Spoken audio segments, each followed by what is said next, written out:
Hey everybody, thanks for listening to this edition of 15 Minutes With. My name is Joe Tommaso, and today is day 42 of the coronavirus pandemic in the U.S. It is also April 11th, 2020. We're going to be speaking to a wife of a prison inmate who is currently housed in the care and custody of the Commissioner of Corrections in the state of Missouri. The state of Missouri Department of Corrections was approached by a local news organization there. They pretty much refused to give them any information other than to say that they do have a sanitizing procedure and they do have a pandemic plan for each and every prison in the state.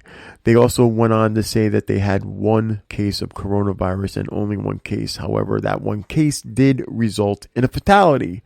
So these families are worried that their loved ones are indeed going to catch the coronavirus and not be properly cared for, or catch the coronavirus and die. And to an extent, some of these families' fears are justified.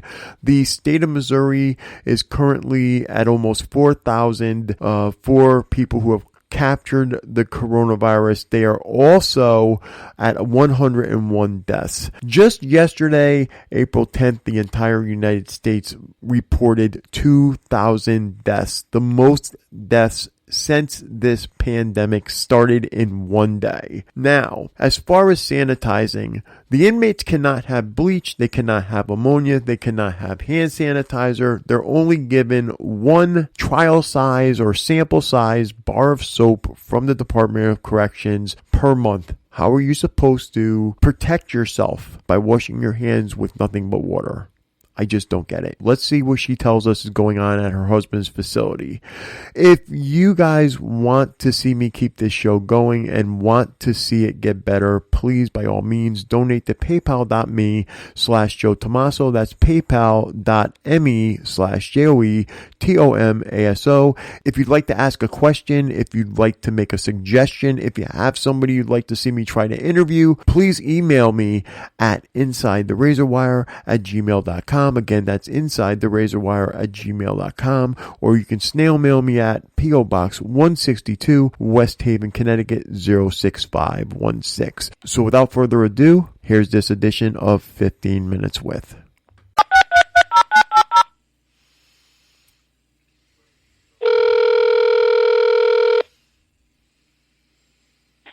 Okay, so what's your name and where are you located? Where are you calling from? My name is Niko, and I'm from Springfield, Missouri. Okay, and you're calling in regards to what's going on with your husband right now, correct? Yes. Okay. Where is he located at right now? He is in Missouri Department of Corrections at the Ozark Correctional Center in Fort Hood, Missouri. Okay. Can you tell me what's going on there? Yeah, ever since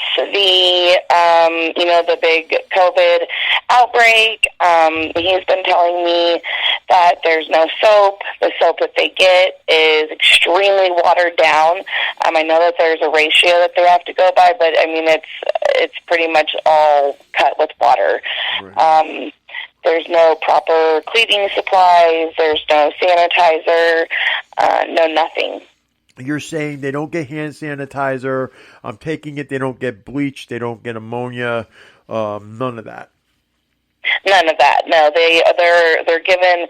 I can't remember the exact name, but I know it's one of your natural cleaners.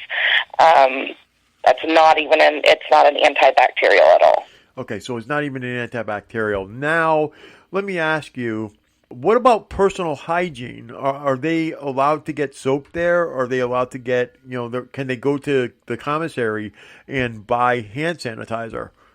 Hand sanitizer, no. They can buy their own soap, like bars of soap, but I know that has a limit on it. But no, hand sanitizer across the board is none. Okay, and I believe that's probably because there's a 71% alcohol rate in there. Although, when I was talking to you prior to the interview, the governor, I believe, said that they were actually going to lift the restrictions on hand sanitizer for the inmates. Correct. They were supposed to lift several bans that were prohibiting the use of sanitizer and other various cleaning products. Okay. Now, did you contact the Department of Corrections and talk to them about your concerns? Correct. I started at his facility, and through different levels of staff members there, starting with his caseworker and then going of the house to the warden, and spoke to the warden an extent about the issue, them running out of soap, them not having sanitizer, where the sanitizer was at, because he said that, at one point that he did say that they had sanitizer, and I said, okay, and it's readily available to both employee and inmate. And he said, well, no. And I said, okay, well, then where is it at? And he said it was in the entrances. It was where the employees clock out at several different desks and throughout the building. And I said, okay, so the offenders can get to it? And he said, no, well, they don't get it. They don't get to have it. Because it's considered contraband, because of, we're afraid of what they can do with it. And I had mentioned Governor Parson saying in his briefing that that was supposed to be lifted temporarily, so that they could have access to those things. And he had no comment. He didn't say anything. So he just clammed up and didn't say anything. Yeah, yeah. He didn't deny that the governor had lifted the ban, though, either, correct? Correct. Okay, so it sounds... And I basically had to say, after so long of silence, I said, you have no comment because what you're doing is wrong, or what you're allowing is wrong. Do the inmates at the facility, like your husband, do they have masks? Do they have gloves? Do they have anything? No, there's no gloves, there's no masks, there's no, even toilet paper and Kleenex is nil to none. I know that the one COVID case that's been confirmed was in St. Joe, Missouri, and it's been reported that the two inmates that had to clean his area, his room, the vehicles that he was transported in, they had no PP, no nothing, no gloves. And we know that, the prisons carry gloves. That's the one thing that I know that they do have. But they weren't even offered gloves, no gowns, no nothing. So they basically took these two inmates that are just there serving their sentence, and they sent them into a COVID positive room and had them clean up after this COVID infected inmate with nothing on. Correct. Okay, now it's my understanding that the supposed one case of COVID throughout the entire Department of Corrections, which I find somehow I don't really believe there's only one COVID case there, because you have staff coming in and out, you have visitors that were coming in and out, and the one case where they did report that they had a COVID positive person, that individual passed away. Yes, he passed away, and we know, the public knows of two different prisons. He was the current prison that he came to the hospital from, and then he was transported to that prison from another facility. So there's at least two facilities. Yes, at least two facilities that he was exposed in. Now, it's also my understanding that the inmates did not just clean that vehicle, the transport vehicle, in his room once. They actually cleaned it twice. Yes, they cleaned it twice. After, I think it was probably after they told their loved ones, their families, that they were forced to do this, and they were worried, and, blah, blah, blah, that they were made to go back in there. At that time, So my understanding is that after they cleaned up the first time, that they had no personal protective equipment on, PPE, they actually had to clean everything a second time? Yes, that is correct. I'm guessing that after they, called their families, they got complaints, the facility, and they made them go clean it again, but with all PPE, gloves, hairnets, gowns, even little deals over their shoes. I mean, like, it was all 9 yards, everything. And then, just because they could say that it was provided. Right. I know that's why. That's crazy. So basically the first time never happened. Right. Yeah. So. And I bet it was never documented either. Right. This time was, though. Well, this is the thing. They transported this one guy, and it's really sad. I mean, you got to ask yourself, how long did he actually have COVID for? Because, we know that COVID doesn't just hit you and take you out in a day. Right. This is over a period of time. So how long was this poor guy suffering with COVID and the institution wasn't getting him treated outside? And when did they actually test him, knowing that COVID was out there? When did they test him to find out he was COVID positive? And then what did they do after that? That's the bad thing. I got to tell you, I highly doubt that there was one case in the whole Department of Corrections. If they have one case, God bless them. It's right. Good, because I mean, I'm looking over court paperwork that was filed in another state, and this is actually from a corrections union, and they outright say, why do we have, this is just a portion of the whole thing. It says, why do we have 2 inmates who tested positive on a regular housing unit, J73 and G43? These inmates were released to general population even before 7 days of quarantine. Why aren't those housing units on quarantine with the appropriate PPE for staff? I mean, this is something else too. I mean, I know that you're bringing up that your husband doesn't have, and the other guys there don't have soap, don't have the proper sanitizer and all that. But you're not just saying it for the inmates. You're actually, I mean, I talked to you, you're actually bringing this up not just for the inmates, but for the staff as well. Right, exactly, because, I mean, the staff are the ones that, in theory, potentially go ahead and bring it back out here, and it's just going to be a revolving door. And not only the staff are at risk, but this will blow your mind. There's a church that is here in, it's out a little outside of Springfield, and Fordland is only 30 minutes from me, and it was James River Church. They had a confirmed case of COVID-19, and they volunteer at my husband's prison, and they were being allowed inside the prison after they canceled visitation, and there was supposed to be, like a statewide facility not lockdown, but nobody, unless you were an employee, in or out. Right. Modified. It was a modified programming, they call it. Yeah. The volunteers from that church were still allowed to come in. I think in a way that was probably done because, of the religion thing, but I mean, it doesn't matter. They were still allowed to come back in, and they still, there's a possibility they were spreading it. And then you got to think too, not only are you taking into effect, the inmates, your husband, then the other inmates, then the staff, but now these staff members are dealing with everybody on a daily basis, and they can bring this stuff home. Yep. So, I mean, right back out. Right. You can, and then their families go and see, it's a ripple effect. Right, exactly. And I mean, that's why I'm saying, I got to be honest with you, from seeing what's going on at other institutions, knowing that Missouri itself had, as of today, when I was, looking up everything and doing research, Missouri had almost 4,000 cases. I think it was like 101 people had already passed away as well. I find it kind of hard to believe that the institution itself only had one case. And not just the institution, but the entire Department of Corrections.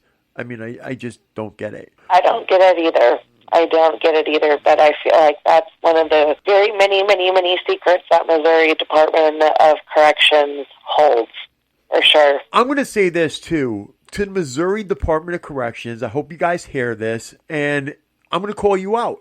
Why don't you produce the actual numbers? Show us each facility and how many cases you do and don't have. If you really don't have them, then you don't have them. But let's see what you really have. Let's not fudge the numbers. On a separate note, I also wanted to bring up something, to do with you. I know that you were interviewed by a local TV station, and I know that the department, I know how they portrayed you guys. It's totally wrong the way you were portrayed, but not just that. The department, the one good thing that came out of that whole interview was the fact that when the media contacted the Department of Corrections, the Department of Corrections dealt with them via email, didn't really answer their questions, and when they tried to get them to go on to talk to them, nope, sorry, no comment. Just like the warden did with you, no comment. That shows that there's something to hide. Absolutely. Absolutely. They would answer the reporter's questions, but every time she had asked them if they would be willing to do a Skype interview or a phone interview, that question was totally ignored. If there's anything that you had to tell anybody who has a loved one in any of the facilities in the Department of Corrections in Missouri, or actually anywhere in the whole U.S., what would you say to them regarding COVID-19 and how Department of Corrections are handling it? How they're handling it? They're not handling it at all. They're not doing anything to protect our loved ones. They're not doing anything to protect their employees, their volunteers, and it's really disgusting. I would say to the families that now is not the time to be silent. You need to be loud, and you need to make phone calls and write emails, and do it every single day. Every single day, call your governor, call the facilities, voice your concerns. You get hung up on, but don't stop calling. Right. So basically, if you really do love those that are in prison right now, and actually, again, like I said, care about the staff that are there, because the staff members are going to, like you said, it's going to be a revolving door. So you want to make sure that the inmates and the staff members are taken care of. So if you guys are listening, by all means, call the Department of Corrections. Call if your loved one's with the Federal Bureau of Prisons, in the Federal Bureau of Prisons facility, no matter what state it is, call them, find out, say, hey, look, what is your system? What is your pandemic system? What are you doing for our loved ones on the inside? And don't just take it for granted. Check with your loved ones when they call. A lot of facilities are giving phone calls now. Check with them, make sure they're okay. Niko, I really appreciate you, coming on and talking to me about this. And I hope that Missouri actually does hear this. And I hope they do the right thing and they take care of the inmates that are in their care and custody. That's the thing. The inmates are in their care and their custody. They're in their custody, but they also have to take care of them. Right. And that's what we want to make sure happens. Right. And that, that is the one thing that I tried to get across. I wanted to get across in the KY3 news story was that I'm not just looking for a mass release, and because quite frankly, my husband is not one of the men that would qualify for release at this point. But as a wife, as somebody with a loved one in prison, I have the right to know that he is being taken care of and that he has soap, and at that the he's very safe. least, to wash his hands and, clean his area. It's ridiculous. And he should be able to know that he can have these things and, not have to just, I love President Trump calls it the invisible enemy, and it really is. And they don't have anything to defend themselves. Nothing. Right. Well, I've talked to people in other prisons across the U.S. There's other shows that are on this very platform that they're listening to, that the listeners are listening to right now, dealing with coronavirus. Pennsylvania, California, 1 bar of soap a month. a month, and it's even a little trial size, sample size bar of soap. And when these guys go up and say, hey, they're preaching that they have this pandemic plan, and these guys walk up and say, hey, can I get another bar of soap? I don't have any. And it's like, not our problem. That's what they get told, not their problem. Absolutely. My husband's Sally was told that he needed to file a grievance if he didn't like it. He asked for more soap. Right, and like I said, they're in the care and custody of the Commissioner of Corrections for their state, and that also means they're supposed to be safe. And right now, they're not. Fully agree. Okay, again, thanks for coming on, and I'm going to get this out so everybody can hear this, and hopefully Missouri will hear this. I'm going to take the liberty to make sure they do. Hopefully they actually do something. I hope so. I appreciate you. Thanks. Hey, guys, and there you have it. The state of Missouri may or may not be doing the right thing to protect individuals from the coronavirus, that being inmates and staff members. If you want to keep this show going, please donate to paypal.me/Joe Tomaso, paypal.me/JoeTomaso. And if there's any questions, suggestions, or if there's somebody you want me to interview, please email me at insidetherazorwire@gmail.com. Again, that's insidetherazorwire@gmail.com. Hope to see you all soon. Stay safe. Stay healthy.